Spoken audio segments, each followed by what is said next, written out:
మీ ముందు ప్రస్తావించేదానికి రావడం జరిగింది. మొట్టమొదటిది విద్యా విధానం,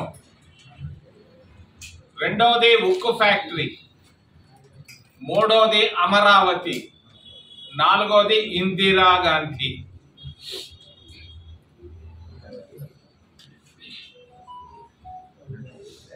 విద్య అనేది చాలా ప్రధానమైనది.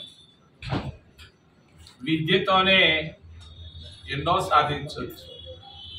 అందుకే కాంగ్రెస్ పార్టీ అధికారంలో ఉన్నప్పుడు, రాజీవ్ గాంధీ ప్రధానమంత్రిగా ఉన్నప్పుడు ప్రతి గ్రామంలో, ప్రతి హ్యామ్లెట్లో ప్రాథమిక పాఠశాలలు ప్రారంభించాం కాంగ్రెస్ పార్టీ. ఆంధ్రప్రదేశ్ రాష్ట్రంలోనే కాదు, భారతదేశంలో అన్ని ప్రాంతాల్లో. మరి ఆంధ్రప్రదేశ్ రాష్ట్రానికి వస్తే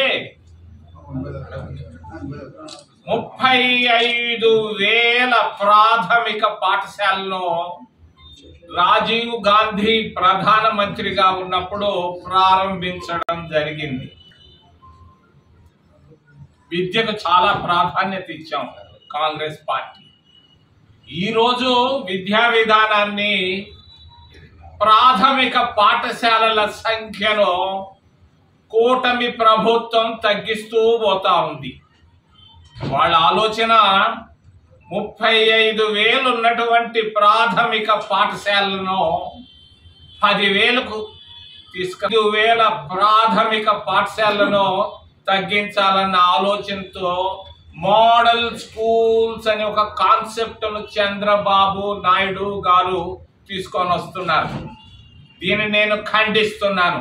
వాళ్ళు ఎక్కడో మాలవడిలో ఉన్నారు. కాంగ్రెస్ పార్టీ ప్రాథమిక పాఠశాలలోనే కాదు, మరి హై స్కూల్లో, కాలేజీల్లో కూడా మధ్యాహ్న భోజన పథకాన్ని ప్రవేశపెట్టింది కాంగ్రెస్ పార్టీ. ఓబీసీలు చదువుకోవడం అసలే ఇష్టం లేదు చేస్తున్నారు. ఈరోజు ఎస్సీల పరిస్థితి అధ్వానంగా ఉంది ఆంధ్రప్రదేశ్ రాష్ట్రంలో. మరి గిరిజనుల పురుషాంగాలు కోస్తున్నారు. మరి వాడు వెళితే వెటర్నరీ కాలేజ్ తిరుపతిలో వాడు కుర్చీలు కూడా తీసి ఇసిరేసినటువంటి ఘనత తెలుగుదేశం పార్టీకే దక్కింది. నేను దీన్ని ఖండిస్తున్నాను చంద్రబాబు నాయుడు గారి ప్రభుత్వాన్ని. ఒక్క సంవత్సరంలో ఆయన చేసింది 000 గ్రాఫిక్స్ మాటలు తప్పించి ప్రజల్లో వ్యతిరేకత మొదలైంది, అసంతృప్తి బాగా మొదలైంది చంద్రబాబు నాయుడు కూటమి ప్రభుత్వం పైన తెలియజేస్తూ ఉక్కు ఫ్యాక్టరీ కాంగ్రెస్ పార్టీ తీసుకొచ్చినటువంటి ఏంటి, ఎన్నిసార్లు వచ్చాడు ప్రధానమంత్రి ఈ విశాఖ ఉక్కు ఫ్యాక్టరీ విశాఖపట్నానికి.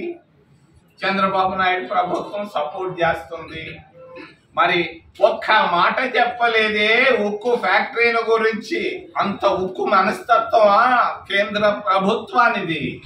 ఊరికే మాటలు ముచ్చట్లు తప్పించి ఏమి సాధించారు? మొన్న వచ్చిపోయాడు ఆయన.